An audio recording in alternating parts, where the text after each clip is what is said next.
What's up and welcome back to Beer Geek Beer Reviews.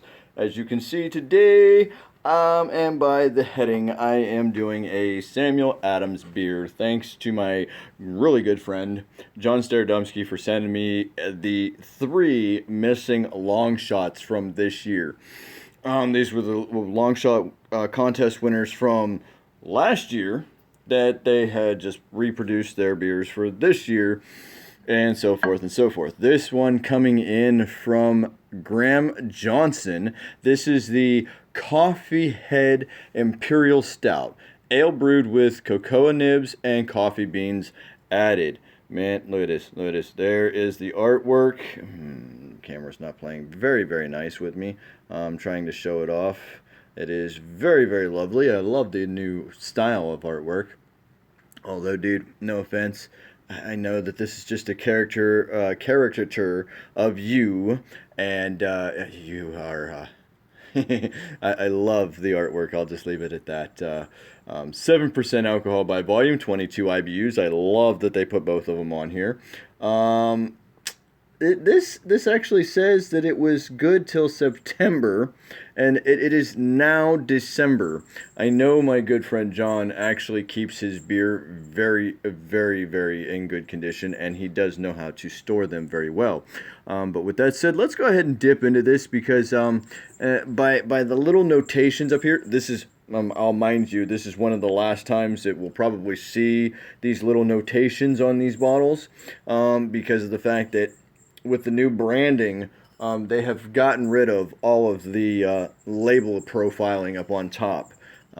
It says, this Imperial Stout aged on coffee beans and cocoa nibs has a decadent flavor of chocolate, espresso, and hints of raisin, and it finishes with a lasting sweetness.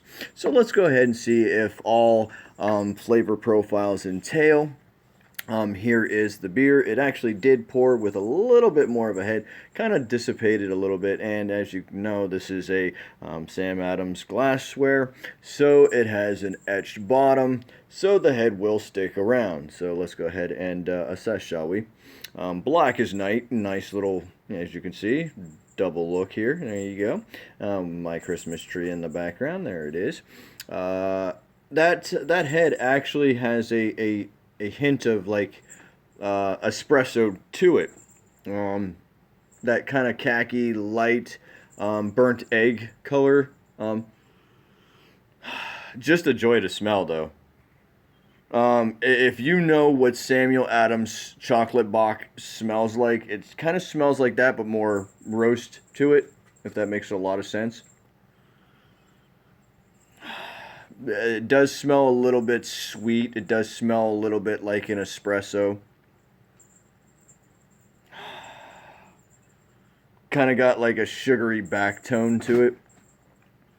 My cat's playing over here on the floor with his toys and rattling them around. Anywho, it smells inviting, so I'm gonna dip in here. I mean, it only is 7%. This is going to be a light, in my opinion, light, easy drinking beer. So, prost.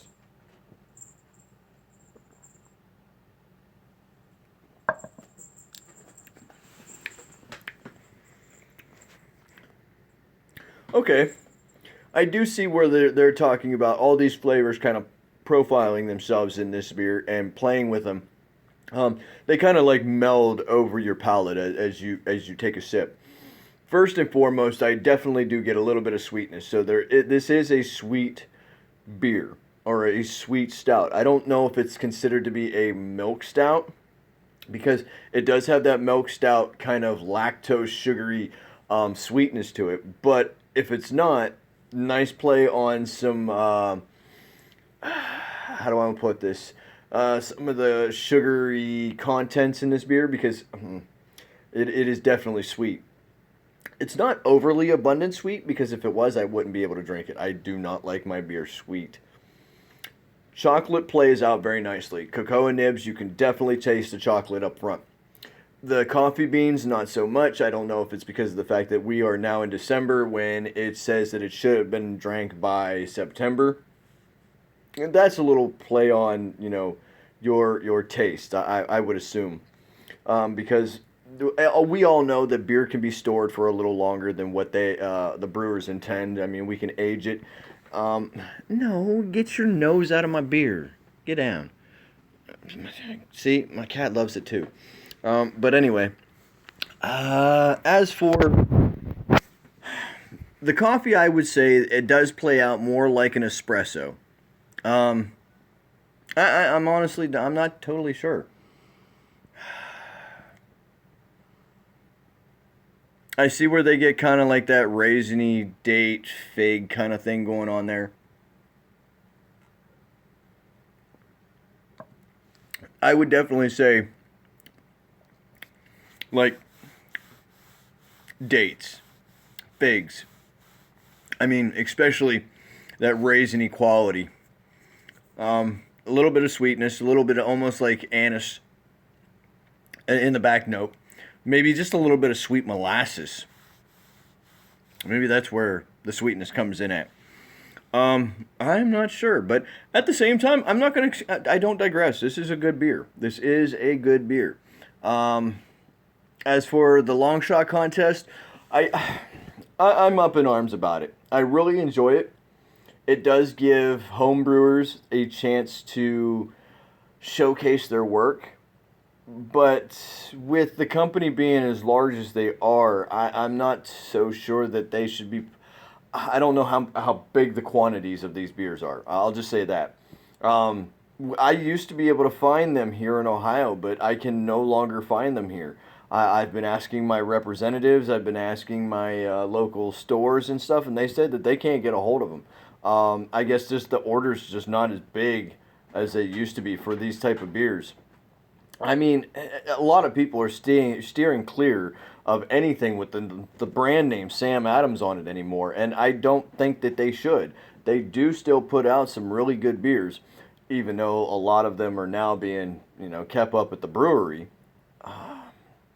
But with these beers, I think they do a really good job. I'm going to take some time and I'm going to, kind of assess this beer some more.